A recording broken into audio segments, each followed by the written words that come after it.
No se puede pensar mucho si tienes un arma apuntándote a la cabeza y la nariz rota. Pero David Puckett no puede evitar pensar en cómo un joven masajista de Miami Beach terminó en Albania traficando con armas con contratos millonarios y a punto de perder la vida. Para saberlo, hay que ir al principio. La guerra es un negocio rentable en el mundo. Equipar a un soldado cuesta $17,500 y en Irak y Afganistán participaron 2 millones de soldados. Estos gastos son financiados por los impuestos de los ciudadanos estadounidenses. David dice que la guerra es un sector muy importante en la economía mundial y pensar lo contrario sería tonto.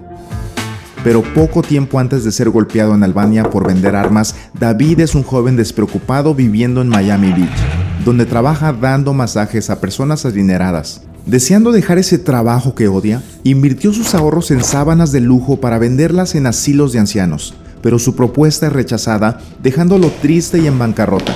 Pero cuando David asiste al funeral de su amigo P, se reencuentra con Efraim Diveroli, su mejor amigo de la infancia. David siente admiración por Efraim por lo fuerte que es ante los problemas de la vida. David ha quedado en verse con Efraim. Llega a su oficina y este está hablando por el teléfono, haciendo pasarse por militar. Entonces le confiesa a David que ahora venderá armas para el fanático de armas NRO número 1, el Ejército de los Estados Unidos. Efraim revela a David que está vendiendo armamento al Pentágono, incluyendo 400 máscaras antigas a fuerzas especiales en Irak. En 2 meses ha ganado $200,000 a través de un sitio web militar que parece ser como eBay.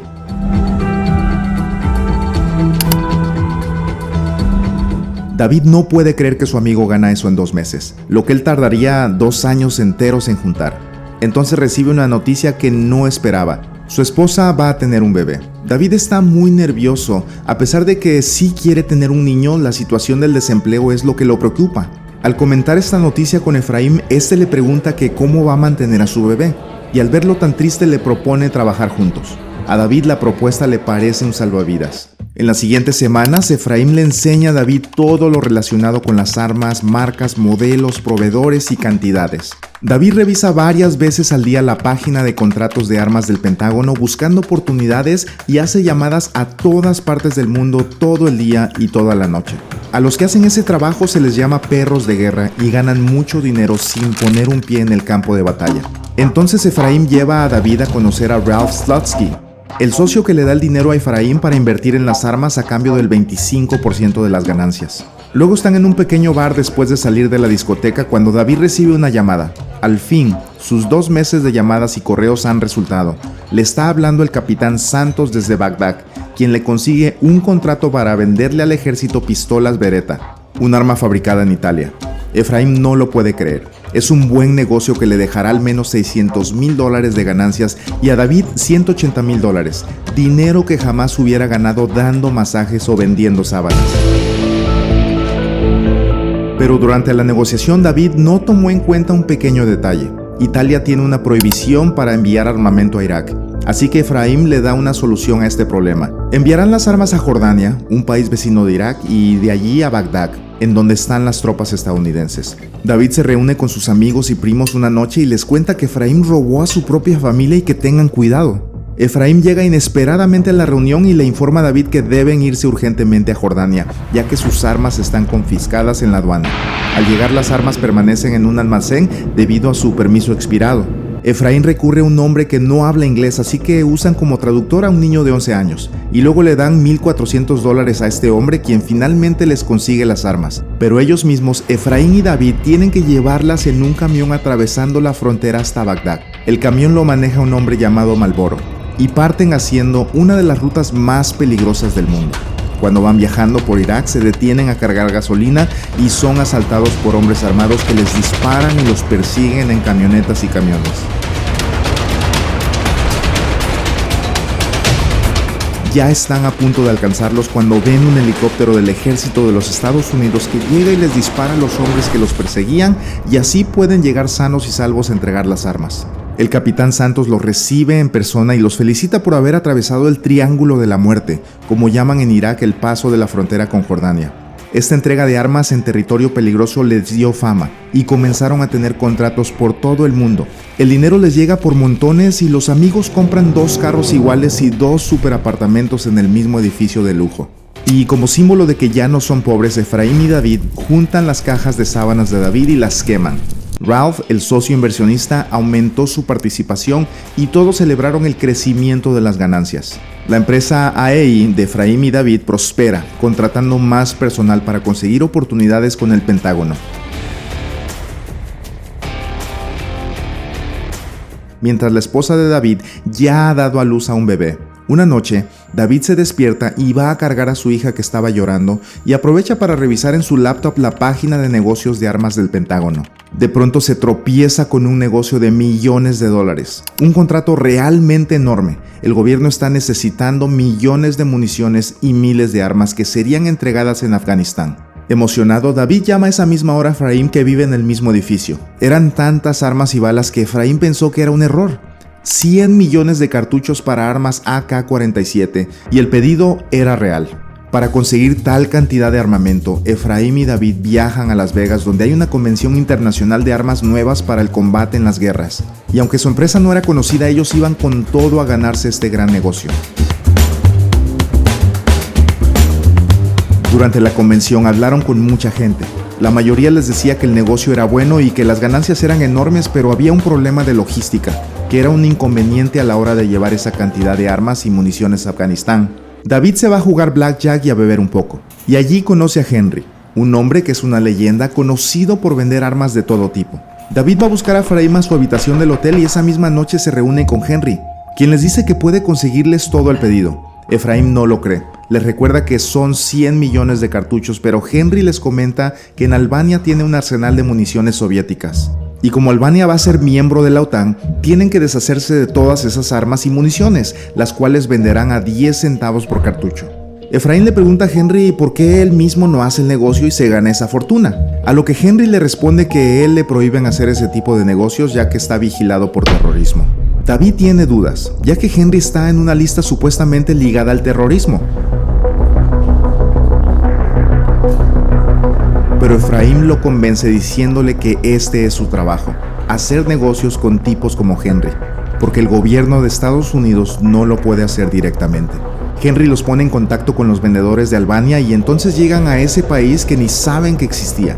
Un hombre y varios militares los llevan a un viejo almacén donde están las municiones en contenedores. Efraín las prueba disparando para ver si los cartuchos están en buenas condiciones, ya que llevan 40 años guardados. Luego regresan a Miami y presentan la oferta. Como es un negocio millonario, el gobierno debe revisar las finanzas y los libros de contabilidad de la empresa AEI. Ellos no tienen ni siquiera un contador, por lo que David y Efraín falsifican órdenes de compra, recibos y libros de contabilidad, todo para que parezca una empresa seria y evitar inconvenientes. También les harían una entrevista personal. 2 semanas después de las revisiones, los amigos reciben buenas noticias de su oferta, que es la ganadora. Así que van a una ciudad llamada Rock Island a reunirse con los funcionarios militares encargados. Allí se encuentran de que AEI ofertó 53 millones por debajo de la competencia, así que Efraín estalla furioso afuera de la oficina, sabiendo que pudo ganar millones de dólares más. David le dice a su esposa que deben viajar a Albania. Ella está de mal humor y le revela que descubrió fotos de cuando David viajó a Afganistán y unos paquetes de dólares ocultos en el departamento, evidenciando sus mentiras. Entonces ella lo abandona y se va con su bebé a casa de su madre. En la oficina, Efraín le regala una granada de oro a David como símbolo de su amistad y le agradece que viajará a Albania para encargarse del traslado de las municiones. David aprovecha y le da a Efraín un contrato para legalizar su sociedad, el cual Efraín firma, aunque con muchas dudas. David viaja a Albania, pero sigue preocupado por la esposa Is y su hija. Bashkin, el chofer que los llevó la primera vez que fueron por las municiones, los lleva a los almacenes donde están las cajas listas para enviarlas. Las están cargando para llevarlas al avión cuando David se da cuenta de que las letras en todas las cajas de municiones AK-47 son chinas. En ese momento se da cuenta de que este es un problema grave, ya que Estados Unidos no hace negocios militares con China por las sanciones. Y además los afganos esperan municiones albanesas. David llama a Efraín para informarle y ambos hacen una llamada en conferencia a Henry, quien prácticamente se los quita de encima gritándoles que debieron de revisar mejor las cajas y que eso es un asunto de ellos. Efraín viaja a Albania para resolver la situación. y propone cambiar las cajas de letras chinas por cajas de cartón. Así ni los estadounidenses ni los afganos sabrán si son chinas o albanesas. Y así lo hacen, con la ayuda de un amigo del chofer albano, quien contrata al dueño de una empresa que se dedica a ello. Este les cobra $100,000 por cambiar las cajas de todas las municiones. El día de Navidad, David aún está en Albania. Acaba de enviar los primeros 5 millones de balas y habla desde un cibercafé con Is y su pequeña hija Ella.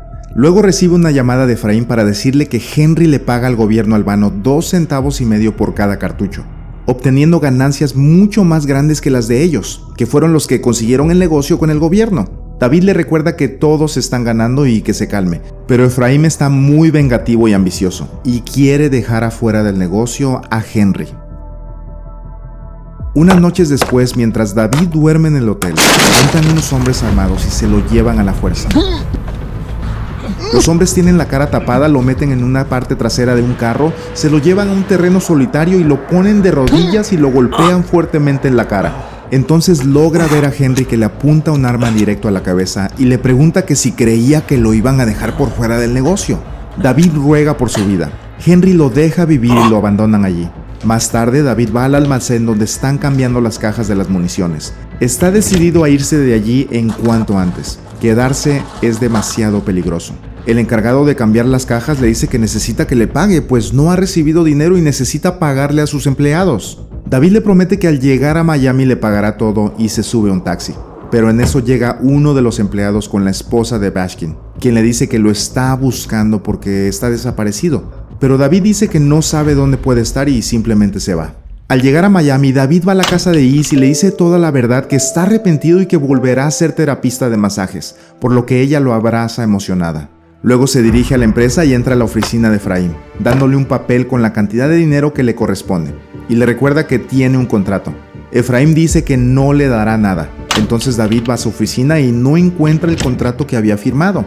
Entonces David ve a través del cristal a Efraín riéndose de él porque no había ningún contrato, y estalla la granada de oro que Efraín le había dado, rompiendo el vidrio que divide ambas oficinas. David se va furioso y con las manos vacías. 3 meses después, David está trabajando como masajista y se le acerca a Ralph, el inversionista que es familia de Efraín, para tratar de reconciliar a los amigos y que lleguen a un acuerdo. David acepta y los tres se van a una cafetería, pero Efraín le ofrece apenas $200,000 que además le pagará en 4 años. David ve esa cantidad como un insulto y le dice que tiene todo guardado, los registros y los libros falsos de contabilidad, y que lo va a hundir. Efraín, muy molesto, le dice que si lo hunde, él también caerá, y se va de allí sin llegar a ningún acuerdo. Luego de ese encuentro, David está en el departamento con Is y su hija, cuando recibe una llamada. Es un periodista del New York Times que quiere hablar con él acerca de la investigación que el FBI le está haciendo por el cambio de cajas de municiones chinas para venderlas al ejército estadounidense. David cuelga la llamada y le cuenta a Is, quien dice que hablará con su abogado que conoce. David está esperando el elevador del edificio con Is y se encuentra con Efraín. Is se regresa para que puedan hablar. Efraín también ha recibido la llamada del New York Times. Se ve asustado y trata de engañar nuevamente a David fingiendo de ser su amigo, pero David le da un puñetazo en la cara. En eso se abre el elevador y están los del FBI, quienes iban a subir para arrestarlos por conspiración y fraude. Resulta que Efraín nunca le pagó al hombre albano que hizo el cambio de las cajas, y por venganza llamó al Departamento de Estado y denunció la venta de municiones chinas al ejército afgano. A Efraín le dan 4 años de prisión y a David, por declararse culpable, solo 7 meses de arresto domiciliario. El FBI lleva meses investigando y lograron un acuerdo de colaboración con Ralph para llegar a ellos. Incluso grabaron la conversación de la cafetería. Meses después, David está haciendo masajes a domicilio. Va confiado a hacer un masaje en un edificio de Miami y se sorprende que el que le abre la puerta es Henry.